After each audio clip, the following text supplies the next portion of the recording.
కర్కాటక రాశి వారు మాఘమాస వసంత పంచమి సందర్భంగా ఎలాంటి విధి విధానాలు పాటిస్తే అమ్మవారి యొక్క ఆశీస్సులు కలుగుతాయో ఈ వీడియోలో సవివరంగా సంపూర్ణంగా తెలుసుకుందాం. కర్కాటక రాశిలో ఏ నక్షత్రాలు వస్తాయనగా పునర్వసు నక్షత్రంలోని చివరి పదం 4వ పదము, పుష్యమి నక్షత్రంలో 4 పాదాలు, ఆశ్లేష నక్షత్రంలో 4 పాదాలు కలిపితే కర్కాటక రాశి. చాలా మందికి పుట్టినటువంటి కాల సమయంలో డేటా బర్త్లు లేనటువంటి ఏకైక కారణం చేత పేరు యొక్క మొదటి అక్షరాన్ని అనుసరిస్తూ ఆ రాశిని తెలుసుకుని ప్రయత్నం చేద్దాం. హీ, హూ, హే, హో, డా, డి, డు, డే, డో అక్షరాల వారందరూ కూడా కర్కాటక రాశి జాతకులే. కర్కాటక రాశి అధిపతి చంద్రుడు. వీరు ఈ వసంత పంచమి రోజున పెరుగన్నము, దద్దోజనము, చక్కెర పొంగళి, తెలుపు వస్త్రాలు, తెలుపు గాజులు, తెలుపు పుష్పాలతో సరస్వతి మాతకు పూజ చేయడం వలన వీరికి మంచి జ్ఞానం కలుగుతుందని చెప్పి గమనించాలి.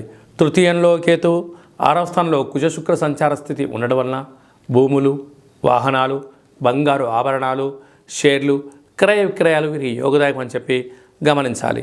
సప్తమంలో రవి బుధ సంచార స్థితి, నూతన ఉద్యోగం ప్రయత్నం చేసేవారికి మంచి కాలము, ప్రభుత్వ ఉద్యోగంలో ఉండబడిన వారికి యోగదాయకము, ప్రమోషన్సు, విదేశానం వెళ్ళాలి అనే వారికి యోగదాయకం అని చెప్పి గమనించాలి.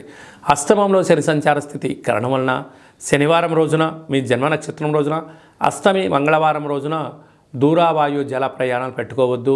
వీలైనంత వరకు మౌనం, ధ్యానం, ఆధ్యాత్మికత మీకు మనశ్శాంతిని ప్రసాదిస్తుందని చెప్పి గమనించాలి.